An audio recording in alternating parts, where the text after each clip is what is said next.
que j'aime beaucoup. Alors pendant qu'il sera en train d'avancer, nous acclamerons le roi des rois, le Dieu qui sert. Bénissons le nom du Seigneur au nom de Jésus-Christ.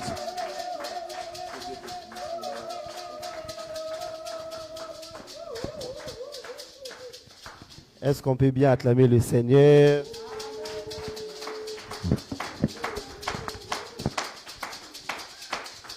Seigneur, nous te bénissons pour cet après-midi. Tu nous as encore convoqués dans ta présence. Seigneur, ce n'est pas en vain, ce n'est pas pour rien que tu nous as appelés ici. Si tu nous as appelés cet après-midi, c'est parce que tu veux nous faire du bien, tu veux nous bénir, éternel Dieu. Tu veux visiter ton peuple, Seigneur. Nous te prions, Père, d'accomplir ce que tu as prévu faire dans nos vies cet après-midi. Que nous ne sortons pas de ces lieux de la même manière que nous sommes venus, que nous ne puissions pas quitter ce lieu de la même manière que nous sommes venus. Nous prions que ta présence qui change, qui transforme, fais-le dans nos vies ce matin. Au nom de Jésus, nous avons ainsi prié, nous acclamons le Seigneur. Est-ce qu'on peut bien acclamer Jésus dans la joie? Amen. Je rends grâce à Dieu pour cet après-midi. Dieu a permis à ce que nous soyons ici. Je ne suis pas inconnu, je suis enfant de la maison. Là, c'était la prédication, l'introduction de Papa Nouria. Donc, il y a qui grand frère la Kati, nous sommes la Kati. Vraiment, je dis merci à Papa Nouria pour la confiance, malgré que je suis son petit frère. Mais me tenir ici, ce n'est pas par privilège, mais c'est par grâce. C'est parce qu'il croit à notre petite personne. C'est ainsi que Dieu a permis à ceux qui, au travers de lui, que nous puissions être ici. Alléluia. Et à ses côtés, je dis aussi merci à maman Pamela. J'ai appris une chose au travers d'un mentor, que nous sommes censés honorer aussi le maman pasteur. Parce que si nous avons un bon pasteur à l'église, c'est parce que le maman pasteur à la maison décide de nous envoyer un bon pasteur. Sinon, on allait avoir un pasteur furieux. Il nous crie ici à l'église parce que maman pasteur a payé Kandanandaku. Je dis merci à papa et à maman. Est-ce qu'on peut acclamer le Seigneur pour leur vie, les dons qu'ils sont pour nous? Je dis aussi merci à papa Daniel, à maman Clotilde, à l'ensemble. Je nous dis ensemble merci. Alléluia. Gloire à Dieu. Année de la gloire. Je serai en train de nous parler en 3 points cet après-midi. En premier lieu, je serai en train de nous parler sur la compréhension biblique de la gloire, sur ce qui concerne la gloire. Et en second lieu, je serai en train de nous parler sur le principe qui nous permet d'accéder dans la gloire. Et en dernier lieu, je serai en train de nous parler sur les choses qui nous font perdre la gloire. Premièrement, je serai en train de nous parler sur la pensée biblique, sur ce qui concerne la gloire. Deuxièmement, sur la compréhension, premièrement, biblique, sur ce qui concerne la gloire. Deuxièmement, sur le principe qui nous permet d'accéder dans la gloire. Et en dernier lieu, sur les choses qui nous font perdre la gloire. Amen. Dis à ton voisin, bienvenue dans la saison de la gloire. Bienvenue dans la saison de la gloire. Vous savez, lorsque Dieu donne un thème de l'année, Dieu ne le donne pas juste parce que ça doit être un slogan pour nous. Mais Dieu, lorsqu'il nous donne un thème de l'année, c'est parce que ce thème est une prophétie pour nos vies. C'est parce que c'est dans le plan de Dieu, Dieu a voulu assurer que nous puissions vivre tout au long de cette année sa gloire. C'est ainsi, je proclame déjà ma première prière cet après-midi, qu'en cette année, tu seras en train de vivre la gloire de Dieu. Cette année ne se terminera pas, tu vivras la gloire de Dieu, les choses que le monde ne peut pas concevoir. Mais toi, tu seras en train de les vivre, toi et ta famille. Je suis en train de prier cet après-midi, que tu sois bénéficiaire de la gloire de Dieu, que tu marches dans la gloire de Dieu, que tes enfants marchent dans la gloire de Dieu, que ta famille marche dans la gloire de Dieu, que l'ensemble de l'église que nous marchons dans la gloire de Dieu. Je prie dans le nom puissant de Jésus. Nous allons lire premièrement dans le livre de Exode chapitre 33 au verset 18, le verset 18. Exode 33, le verset 18. Je peux commencer à partir du verset 17. La Bible dit, c'est l'Éternel qui dit à Moïse, « Je ferai ce que tu me demandes, car tu as trouvé grâce à mes yeux, et je te connais par ton nom. » Le verset 18, Moïse dit, « Fais-moi voir ta gloire. » Et je serai en train de lire rapidement aussi ensemble avec nous le livre de Jean, chapitre 11, le verset 40. La Bible dit, c'est Jésus qui parle à Marthe en disant, Jésus lui dit, « Ne t'ai-je pas dit que si tu crois, tu verras la gloire de Dieu? Ne t'ai-je pas dit que si tu crois, tu verras la gloire de Dieu? » Et je vais conclure en lisant ensemble avec nous Matthieu chapitre 6, le verset 29. La Bible dit, « Cependant, je vous dis que Salomon, même dans toute sa gloire, n'a pas été vêtu comme l'un d'eux. » La compréhension biblique sur ce qui concerne la gloire. Ce que nous devions retenir premièrement dans la pensée biblique en premier lieu, lorsqu'on parle de la gloire, la Bible fait d'abord allusion à la présence de Dieu.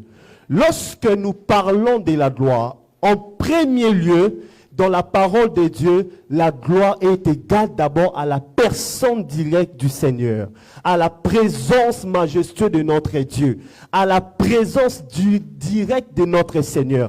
C'est ainsi, lorsque nous proclamons tout au long de cette année que c'est une année de gloire, c'est-à-dire le Seigneur est en train de nous amener à comprendre que ça sera une année à laquelle nous serons en train de marcher sous la présence de Dieu. Nous serons en train de marcher accompagnés de la présence de Dieu.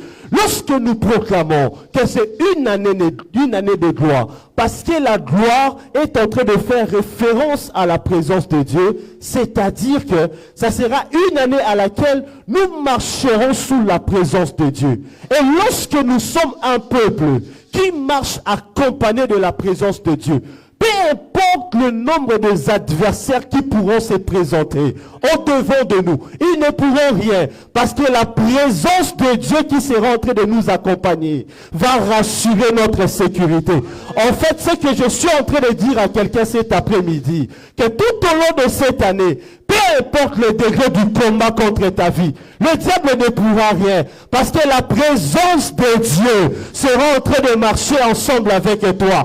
David dit une chose, même si je marche dans la vallée de l'ombre et de la mort, je ne crains rien. Pourquoi? Parce que Dieu est ensemble avec moi. Ce que je suis en train de dire à quelqu'un, cette année, les problèmes vont arriver, les pleurs vont arriver sûrement, les douleurs, tu vas les rencontrer. Mais peu importe le degré de problème que tu rencontreras, ça ne va pas t'atteindre, parce que la présence majestueuse de notre Seigneur sera en train de marcher avec nous. Ainsi, je prie cet après-midi, que la présence de Dieu t'accompagne, que la présence de Dieu marche avec toi, que tu sois au travail ou à la maison, que la présence glorieuse de notre Seigneur, que ça accompagne tes enfants, même à l'école, tu n'es pas ensemble avec eux, mais que la présence de notre Seigneur accompagne tes enfants au nom de Jésus. Quelqu'un me donne un bon amen. C'est ainsi que nous pouvons voir dans le livre de Psaume chapitre 27, le verset 4, l'une des demandes que David est en train de faire au Seigneur. David dit, je demande à l'Éternel une chose, que je désire ardemment. Je voudrais habiter toute ma vie dans la maison de l'Éternel pour contempler la magnificence de l'Éternel et pour admirer son temple. L'expression magnificence de l'Éternel, contempler la magnificence de l'Éternel, est en train de faire allusion au fait de contempler la gloire de Dieu. David est en train de nous amener à comprendre que l'une des pensées que nous devons avoir lorsque nous venons au culte, lorsque nous venons dans la présence de Dieu, nous venons pour contempler la gloire de Dieu. C'est que je suis en train de dire à quelqu'un, je bénis Dieu parce que tu es en ce lieu. Tu n'es pas venu pour nous voir, mais tu es venu pour voir la gloire de Dieu. Tu es venu pour voir la présence de Dieu. C'est ainsi la Bible dit, là où deux ou trois sont réunis en son nom, il est là. Qui est là? La gloire de Dieu est parmi nous. Alléluia, quelqu'un. Et dans le livre de Exode que nous avons lu, le chapitre 33, le verset 18, Moïse fait cette prière en demandant à Dieu, Seigneur, fais-moi voir ta gloire. Comme pour dire à Dieu, Seigneur, je veux voir ta présence. Seigneur, je veux te rencontrer. Après avoir traversé l'Égypte, après avoir traversé la mer Rouge, les Égyptiens étaient derrière eux à la poursuite. Après avoir traversé le désert de Sin, où le peuple a eu la famine, et Dieu leur a donné la manne. Après avoir traversé Rephidim, où les Amalécites sont venus pour leur attaquer, ils sont arrivés dans le mont Sinaï. Dieu leur demande de quitter Sinaï pour partir à la terre qu'il les avait promis. Et Moïse, malgré tous ses exploits, Moïse fait une demande à Dieu. Seigneur, fais-moi voir ta gloire. Comme pour dire à quelqu'un, nous ne devons pas rester attachés aux choses que Dieu a accomplies avec nous dans le passé. Mais ce que nous sommes censés chercher, c'est de toujours, chaque jour, demeurer dans la présence de Dieu. C'est que je suis en train de dire à quelqu'un. L'une des choses qui doit être notre recherche de tous les jours, c'est de demeurer dans la présence de Dieu. Dis après moi, au nom de Jésus, je ne quitterai jamais la présence de Dieu. Au nom de Jésus, je vivrai tous les jours sous la présence de Dieu, sous la conduite de Dieu. Est-ce que quelqu'un peut acclamer le Seigneur?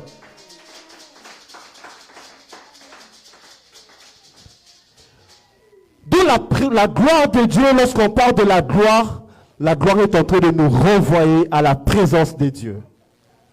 En hébreu, lorsqu'on parle de la gloire, ça provient du mot kabod. Kabod qui veut tout simplement nous dire un poids ou une présence tangible de la personne de Dieu, de la présence de Dieu. Une présence visible de Dieu. Une présence de Dieu à laquelle nous pouvons voir comment est-ce que la mouvance de l'esprit est en train de se passer. Kabod. C'est ainsi dans Exode 16, le verset 7 au verset 15. Ici, nous voyons plus précisément les enfants d'Israël lorsqu'ils sont encore dans le désert. Et ici, le peuple a commencé à murmurer à cause de la famine.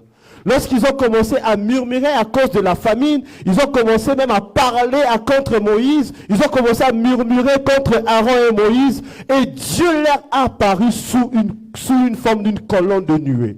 Lorsque Dieu leur a apparu, Dieu les a parlé, Dieu les a dit que cette même nuit, vous allez manger, vous allez voir le poisson. Cette manifestation de Dieu nous renvoie à comprendre l'expression kabod, la gloire de Dieu, la manifestation de Dieu. Alléluia. C'est ainsi, on peut même le voir aussi dans Exode 14, le verset 4, lorsque le Seigneur parle avec Moïse. Dieu dit à Moïse tout ce qu'il fera, et Dieu dit à Moïse à la suite, j'endurcirai le cœur de Pharaon. Mais pourquoi? Parce que Dieu voulait assez que lorsque Pharaon deviendra l'obstacle pour les enfants d'Israël, Dieu viendra maintenant pour éclater sa gloire. Comme pour dire, Dieu viendra maintenant pour se manifester. D'où lorsque nous parlons de la gloire comme étant kabod de Dieu, c'est-à-dire lorsque nous sommes dans la saison de gloire, nous serons en train de marcher, de vivre la manifestation de Dieu dans nos vies.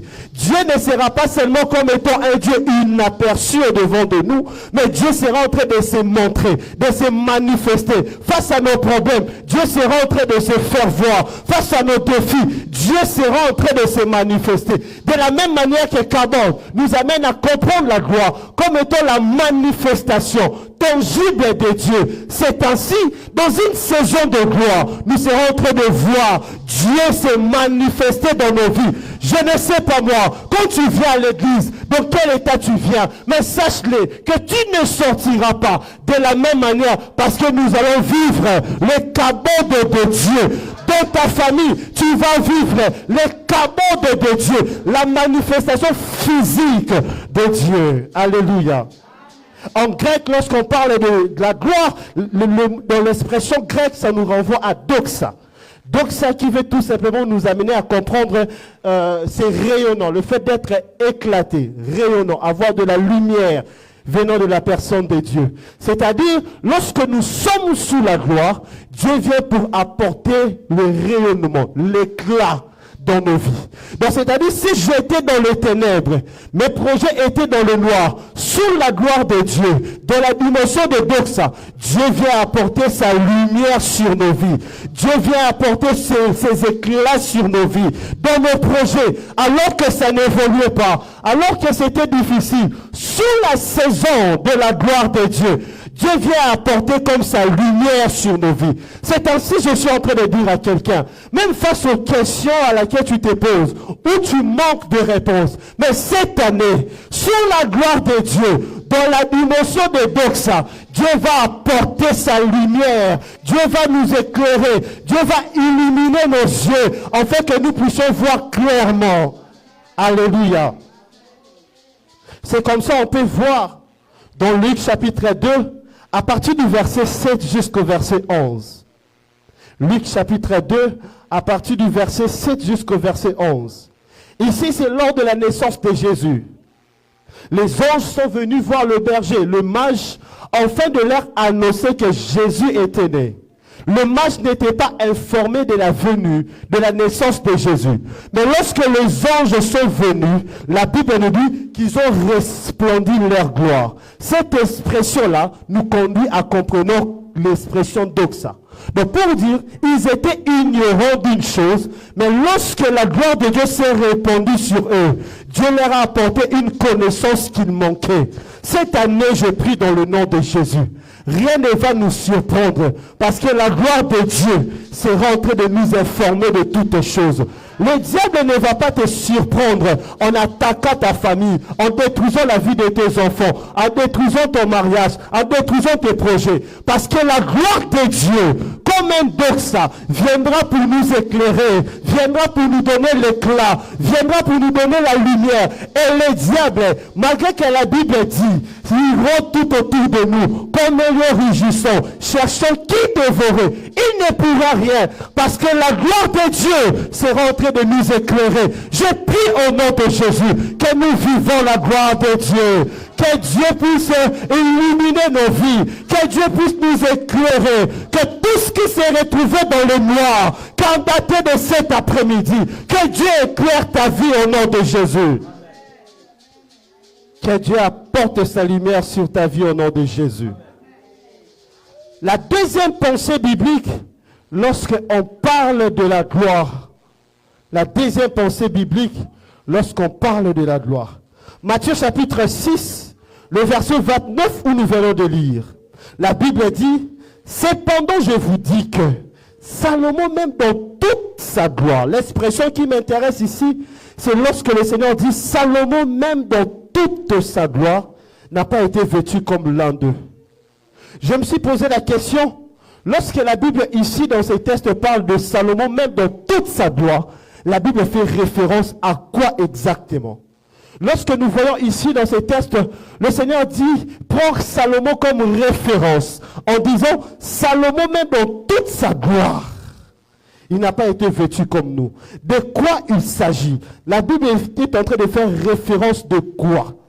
Parce que nous voyons dans ces mêmes chapitres-là, dans le verset précédent, le Seigneur est en train de donner plusieurs enseignements. Le Seigneur est en train de donner des enseignements sur les aumônes. Le Seigneur donne beaucoup d'enseignements avant d'arriver dans cette déclaration. Et arrivé là, il prend référence comme étant Salomon. Même dans toute sa gloire, il n'a pas été vêtu comme eux. Et ici, je vais nous présenter 3 portraits de Salomon. Premièrement, Salomon étant fils de David, roi. David, son père, était roi. Et en second lieu, lui-même, Salomon aussi finit par devenir qui? Un roi. Et en dernier lieu, Salomon était un roi à ce temps-là où il avait beaucoup de richesses en sa possession. Plus que même tant d'autres rois. Il était un homme riche, béni. Et au-delà du matériel qu'il avait en termes de richesse, c'était aussi un homme qui avait de la sagesse en sa personne.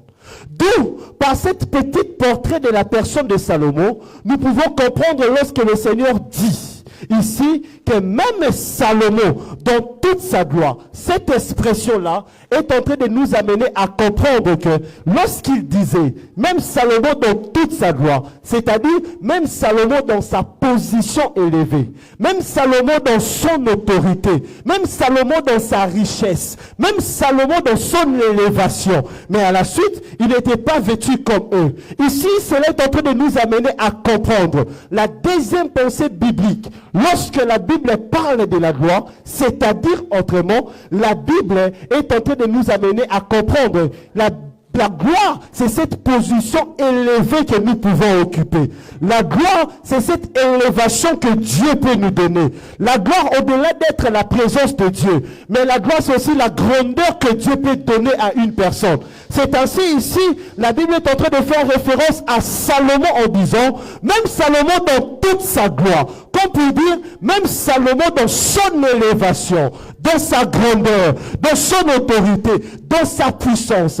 La gloire, autrement, est en train de nous amener à comprendre. C'est la grandeur, l'autorité, l'élévation, la richesse, la bénédiction que Dieu va nous accorder. Au-delà que la gloire représente la présence de Dieu, mais la gloire c'est aussi l'élévation que Dieu sera en train d'accorder à chacun de nous. Au-delà du fait que la gloire représente la présence manifeste de Dieu, mais la gloire c'est aussi la richesse que Dieu sera en train de nous accorder. La gloire c'est aussi la grandeur que Dieu sera en train de nous donner. La gloire c'est aussi l'élévation que Dieu sera en train de nous accorder. C'est-à-dire, lorsque le pasteur nous dit que cette année c'est l'année de gloire, nous devons comprendre cela comme ceci. C'est l'année à laquelle Dieu sera en train de nous prendre lui-même par sa main et nous positionner dans des dimensions élevées. Dieu sera en train de nous prendre lui-même par sa main et de nous positionner dans la grandeur. Et ainsi je prie cet après-midi que Dieu t'élève dans le nom de Jésus, que Dieu t'introduise parmi les grands au nom de Jésus, que Dieu te fasse asseoir au milieu des hommes élevés dans le nom de Jésus, que Dieu t'accorde la richesse de la même manière que Salomon avait, au nom de Jésus. Lorsque nous parlons de la gloire, c'est cette élévation que Dieu peut accorder à un homme. Pendant que les hommes te négligent, pendant que les hommes ne pensaient pas sur ta personne, ils te mettent à côté. Mais ils ne savaient pas, dans le projet de Dieu, Dieu a le planning de t'élever, de te positionner dans des dimensions inattendues sur la terre. Je prie que cela s'accomplisse sur ta vie. Dans le nom puissant de Jésus. Dans le nom puissant de Jésus. Donc nous comprenons par là que la gloire, c'est aussi une position élevée, l'autorité, une forme de richesse que Dieu peut nous accorder. Alléluia. Genèse 45, le verset 12 au verset 13. Genèse 45, le verset 12 au verset 13. C'est Joseph qui parle ici à ses frères. Il dit ici, voyez-vous de vos yeux, et mon frère Benjamin voit de ses yeux que c'est moi-même qui vous parle. Rencontrez à mon père toute ma gloire en Égypte et tout ce que vous avez vu, et vous ferez descendre ici mon père. Rencontrez à mon père toute ma gloire en Égypte. C'est-à-dire, lorsque Joseph fait cette déclaration, Joseph est en train de dire à ses frères, allez rencontrer à mon père. Comment est-ce que Dieu m'a élevé? Comment est-ce que Dieu m'a béni? Comment est-ce que Dieu m'a placé parmi les grands? Comment est-ce que Dieu m'a donné un nom renommé dans ce pays? Comment est-ce que Dieu a permis à ceux que je sois parmi les hommes riches? D'où lorsque Joseph parle ici en disant, allez rencontrer à mon père toute ma gloire ici en Égypte. Comme pour dire, allez rencontrer à mon père mon élévation. Mais ce que j'aime dans cette histoire est que les frères qui sont au devant de Joseph, ce sont les mêmes personnes qui l'ont vendu. Ce sont les mêmes personnes qui l'ont jeté dans le trou. Ce sont les mêmes personnes qui ont planifié tuer Joseph. Ce sont les mêmes personnes qui ont planifié pour détruire la vie de Joseph. C'est-à-dire, la première personne qui sera en train de te voir élevé t'élever, ce sont d'abord tes ennemis. Parce que le père de Joseph était la personne qui l'aimait beaucoup. Mais ses frères le détestaient suite au songe qu'il avait, suite au rêve qu'il avait. Mais Dieu a permis à ceux que ses ennemis le voient d'abord en premier lieu dans sa gloire. C'est que je suis en train d'annoncer à quelqu'un cet après-midi. Comme prophétie sur ta vie, tes ennemis ne mourront pas sans plutôt te voir être élevé parmi les grands. Ils ont planifié ta mort, mais ils ne mourront pas sans plutôt voir cette église être citée parmi des grandes communautés. Ils ne mourront pas sans plutôt voir ta famille être citée parmi des familles nobles dans cette terre. Est-ce que je parle à quelqu'un cet après-midi? Dieu ne permettra pas que tes ennemis disparaissent sans plutôt te voir être élevé. Ils seront là, au devant de toi, en train de te voir comment tu es en train de monter. Ils t'ont vu dans ton petit business, comment Dieu est en train de t'élever. Ils t'ont vu pendant que tu étais à terre. Ils ont planifié ta mort. Mais Dieu va les garder en vie, afin de voir ta grandeur. Je prie que cela soit ton partage. Qui continue de te combattre. Et c'est de cette même manière-là que Dieu va t'élever. Qui continue à détruire ta vie. C'est de cette même manière-là que Dieu va te placer parmi les grands. Je prie que cela soit ton partage au nom de Jésus. La troisième pensée biblique, lorsque la Bible parle de la gloire, la Bible fait référence à l'exaucement que Dieu peut nous donner, à l'accomplissement d'une prière ou d'une promesse de Dieu. Nous avons lu le texte de Jean chapitre 11, le verset 40. C'est la réponse que Jésus donne à Marthe lorsqu'il est arrivé au devant du tombeau de Lazare. Alors que Marthe est en train de douter, et Jésus répond à Marthe en disant, Jésus lui dit, ne t'ai-je pas dit que si tu crois, tu verras la gloire de Dieu? Marthe ici, elle est en train de douter, mais Marthe oublie qu'elle était la première personne lorsque son frère Lazare était malade qui a fait appel à la personne de Jésus. Marthe oublie que si Jésus est venu, c'est parce que eux, ils étaient les premières personnes qui ont appelé Jésus pour venir au secours de leur frère Lazare. Mais lorsque Jésus est arrivé, malgré que Lazare était mort, Marthe commence à douter. En disant même au Seigneur, ils sont déjà.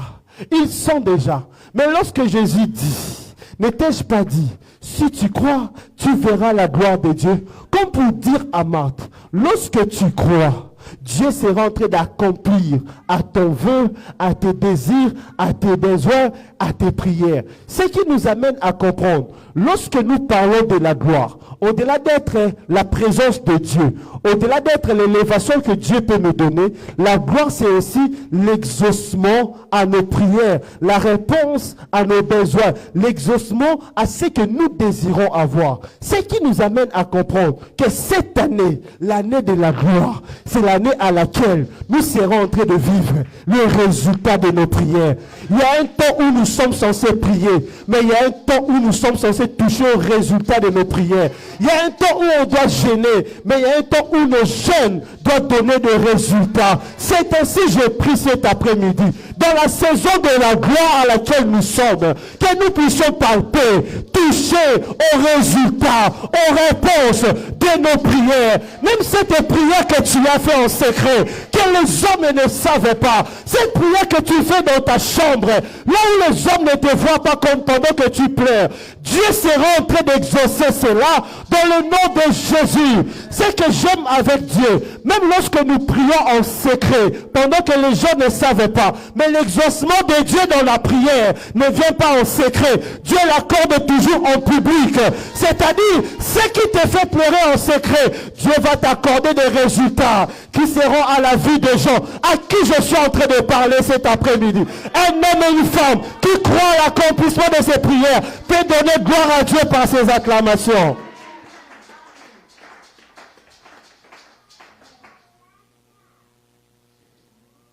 Le principe qui nous permet d'accéder dans la gloire de Dieu.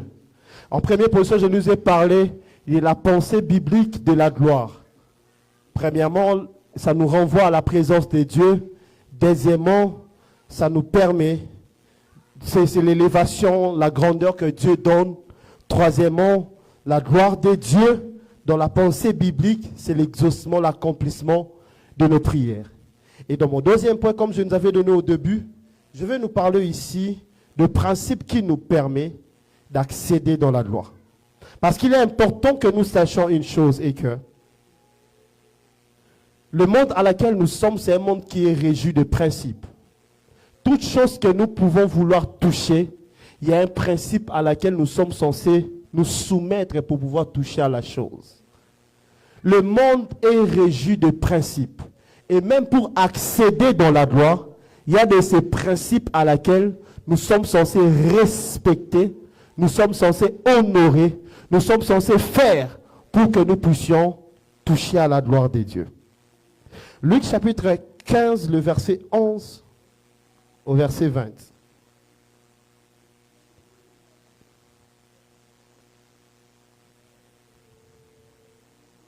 Luc 15, le verset 11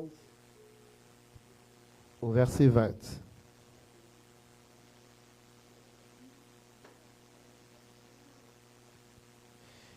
La Bible parle ici de cet enfant. Voilà, j'ai trouvé. Je lis au nom du Seigneur. Il dit encore, un homme avait 2 fils. Le plus jeune dit à son père, mon père, donne-moi la part de mes biens, qui doit me revenir, et le père leur partagea son bien. Peu de jours après, le plus jeune fils, ayant tout ramassé, partit pour un pays éloigné, où il dissipa son bien en vivant dans la débauche. Le verset 14, lorsqu'il eut tout dépensé, une grande famine survint dans ces pays, et il commença à se trouver dans le besoin. Il alla se mettre au service d'un des habitants du pays, qu'il envoya dans ses champs garder le pourceau. Il aurait bien voulu se rassasier de carouges que mangeaient les pourceaux, mais personne ne lui en donnait. Le verset 17, étant rentré en lui-même, il s'est dit, combien de mercenaires chez mon père ont du pain en abondance, et moi ici, je meurs de faim. Je me lèverai, j'irai vers mon père et je lui dirai, mon père, j'ai péché contre le ciel et contre toi. Je ne suis plus digne d'être appelé ton fils. Traite-moi comme l'un de tes mercenaires. Le verset 20, et il s'éleva et alla vers son père comme il était encore loin. Son père le vit et il fut ému de compassion. Il courut, se jetait à son cou et les baisa. Nous voyons cet enfant qui reçoit son héritage et il part. La Bible nous dit, là où il est parti, il perd tous ses biens qu'il avait. Il perd l'héritage que le père lui avait donné. Il perd la fortune que son père lui avait donnée. Et lorsqu'il a perdu, il a commencé à vouloir se chercher lui-même dans la vie. Mais il n'a pas reçu. Et dans le verset 17 précisément, la Bible nous dit que cet enfant étant rentré en lui-même, et il s'est dit, combien de mercenaires chez mon père ont de pain en abondance, et moi ici, je meurs de faim. Je me suis posé la question, pourquoi pas il s'est posé cette question du moment où il a senti qu'il a tout perdu pour rentrer chez son père. C'est alors qu'il a tout perdu. Il n'avait plus rien en sa possession. Il est allé même se chercher, mais il n'a pas pu. Il est devenu même berger de pourceaux de quelqu'un là-bas. Il n'a pas pu. Il cherchait même à manger la nourriture de pourceaux. Il n'a pas pu. C'est après tous ces efforts qu'il vient de se dire maintenant en lui-même, si je peux rentrer chez mon père. Chez son père, nous prenons ça comme étant l'image de la gloire à laquelle nous sommes censés accéder. C'est-à-dire, si cet enfant n'avait pas pris conscience de son identité, que son père était quelque part et qu'il était le fils de ce père-là, il n'allait pas accéder. Il allait rester là en train de souffrir. Mais dès l'instant, il s'est dit en lui-même, il a pris conscience de sa personne, de son identité. C'est la chose qui lui a poussé d'aller rentrer à la maison de son père pour accéder dans la gloire. Ce qui nous amène à comprendre, la première des choses qui peut nous aider à accéder dans la gloire de Dieu, c'est la prise de conscience de notre identité, de qui nous sommes réellement. La prise de conscience de notre identité est la première des choses qui te permettra d'accéder dans la gloire que Dieu a réservée pour ta vie. Tu n'accéderas jamais dans la saison de gloire si tu n'as pas conscience de ta personne, de qui tu es. On peut prendre un enfant du président, on ne lui dit pas que son père est président, on l'amène ici. Il se comportera normalement comme tant d'autres enfants. Dès l'instant où il prend conscience que son père est président quelque part, mentalement, intérieurement, sans forcer, il saura qu'il n'est pas comme tant d'autres enfants. Plusieurs personnes échouent sur cette terre, sans pourtant toucher la gloire de Dieu, parce qu'ils ne sont pas conscients de leur identité. Beaucoup de personnes échouent aujourd'hui dans la vie, parce que tout simplement, nous vivons comme tout le monde. Or, en réalité, nous ne sommes pas comme étant tout le monde. Nous sommes des enfants de Dieu. Nous sommes des enfants de Dieu.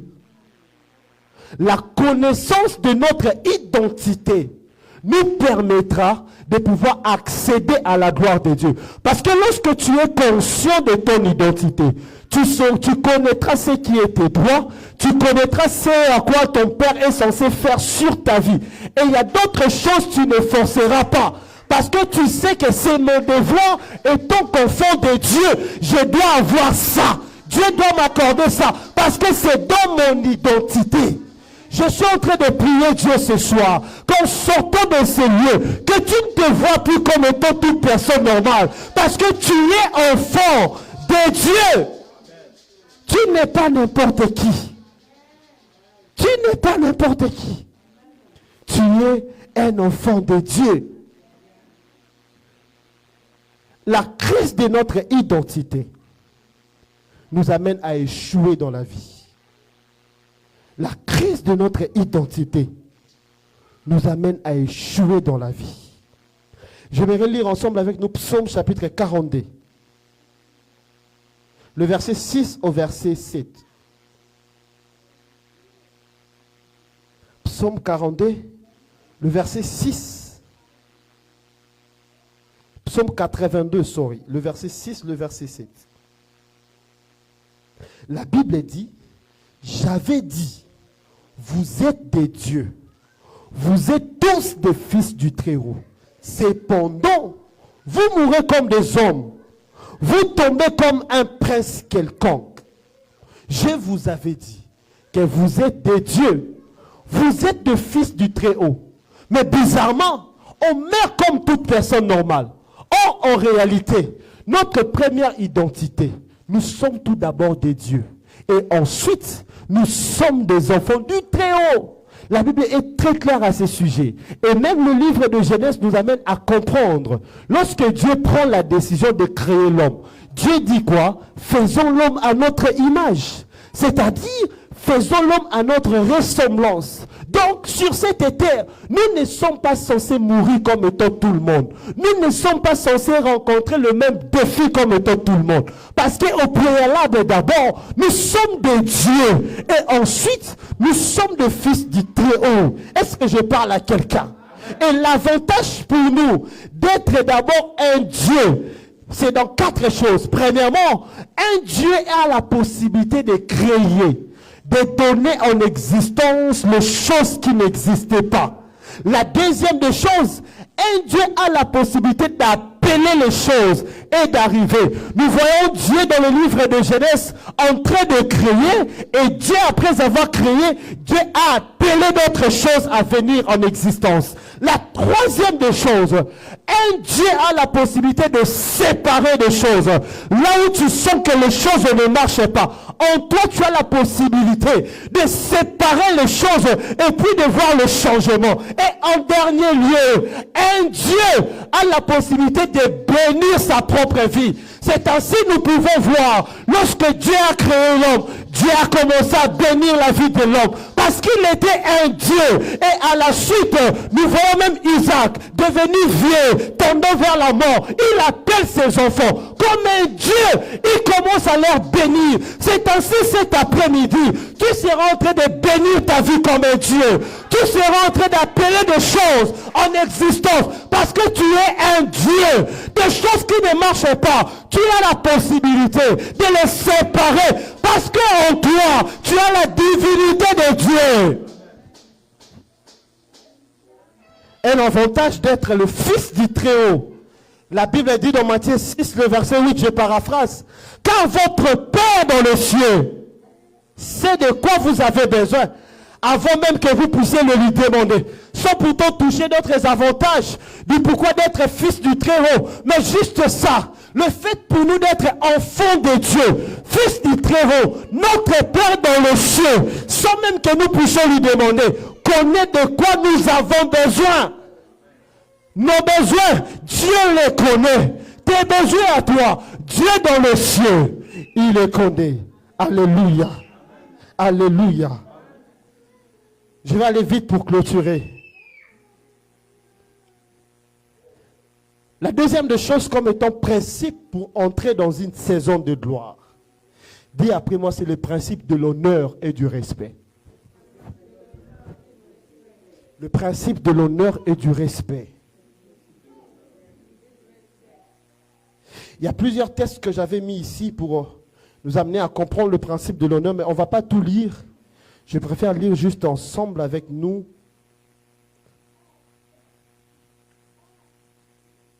Malachie chapitre 1er, le verset 6. Et d'autres textes, je vais nous les donner.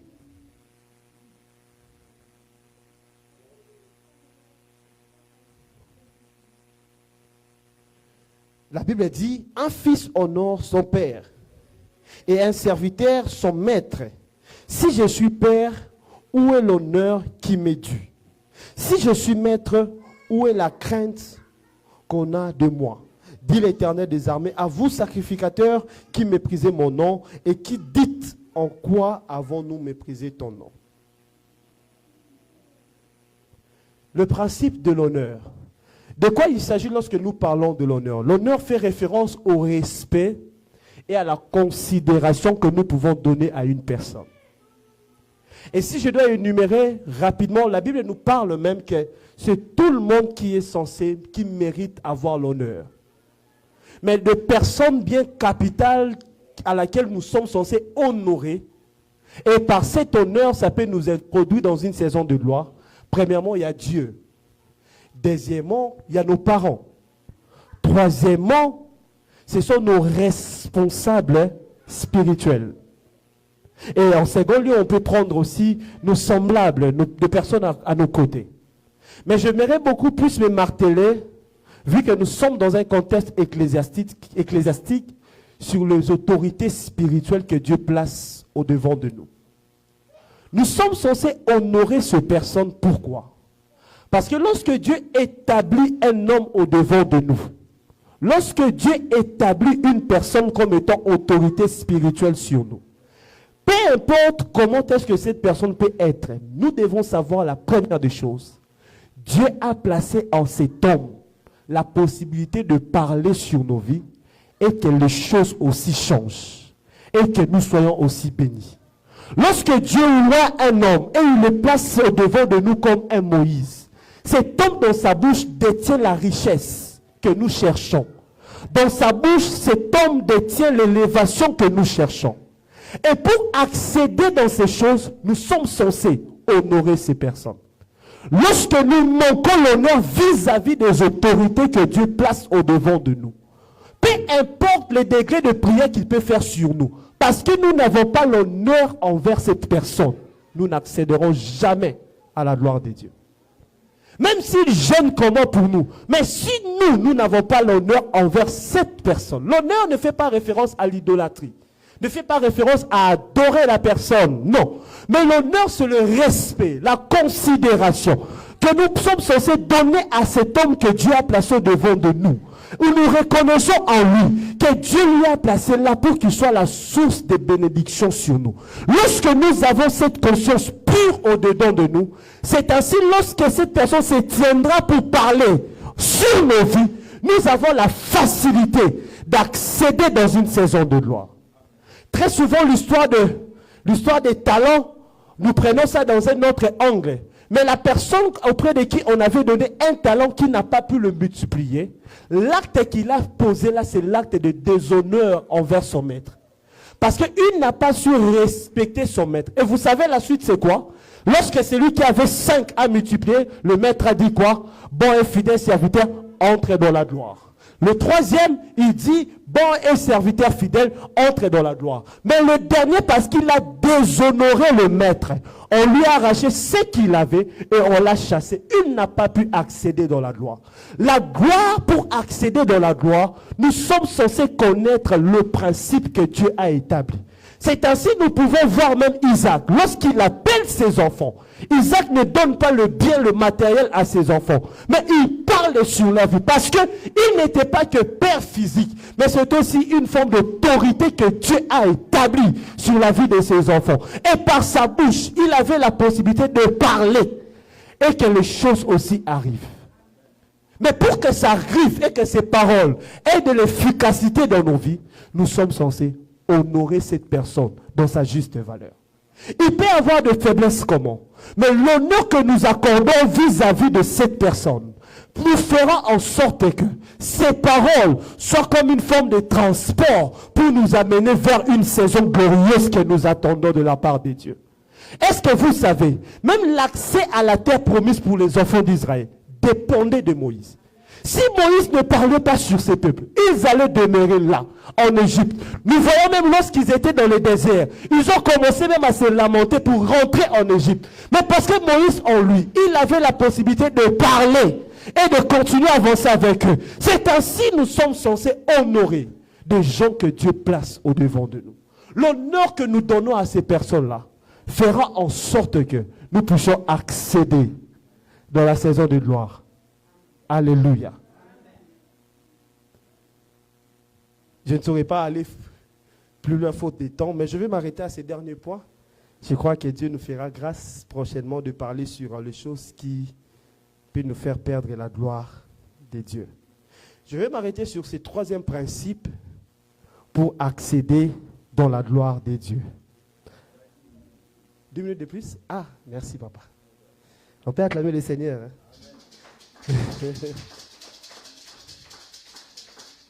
L'honneur permet en sorte que nous puissions accéder dans la gloire de Dieu. Mais au-delà de l'honneur, j'aimerais revenir sur ça. Il y a aussi la bénédiction. Quand je parle de la bénédiction ici, je fais référence aux choses que nous donnons des fois aux personnes que Dieu a établies au-devant de nous.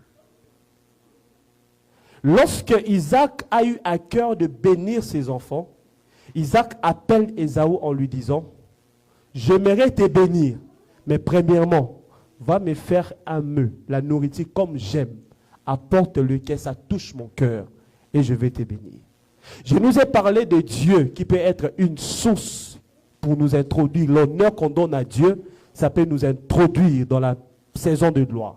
Mais l'honneur qu'on donne aussi à nos parents sur la terre. Nous sommes l'église, on n'est pas appelé à diviser de famille, mais à rassembler les familles. L'honneur que nous donnons aussi à nos parents peut faire en sorte que nous puissions accéder dans une saison de gloire. Nous avons la facilité de faire des cadeaux à d'autres personnes. Mais combien de personnes pensent à leurs parents? L'honneur que nous apportons à nos parents, leurs paroles sur nos vies, fera en sorte que nous accédons dans une saison de gloire. C'est ainsi on voit Isaac, lorsque, malgré que Rebecca a entendu, Rebecca a appelé Jacob de venir avec la nourriture, Jacob est venu et il a mangé, il a aimé la nourriture et il a parlé. Lorsqu'il a parlé, il n'a pas dit à Jacob que j'avais gardé des troupeaux pour vous, vous allez partager. Non, il a juste parlé. Mais ces paroles ont fait en sorte, lorsque Jacob est arrivé dans la maison de Laban, malgré que Laban était un féticheur, mais les paroles qui étaient dites sur sa vie a fait en sorte que cet homme soit béni. Les paroles qui sont libérées sur nous ont la possibilité de nous introduire dans une saison de gloire. Je peux ouvrir une parenthèse?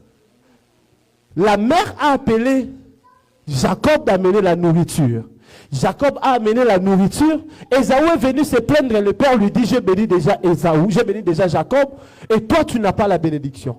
Or, lorsque nous lisons l'histoire, nous voyons Rebecca en train de dire à Jacob, va me prendre 2 troupeaux.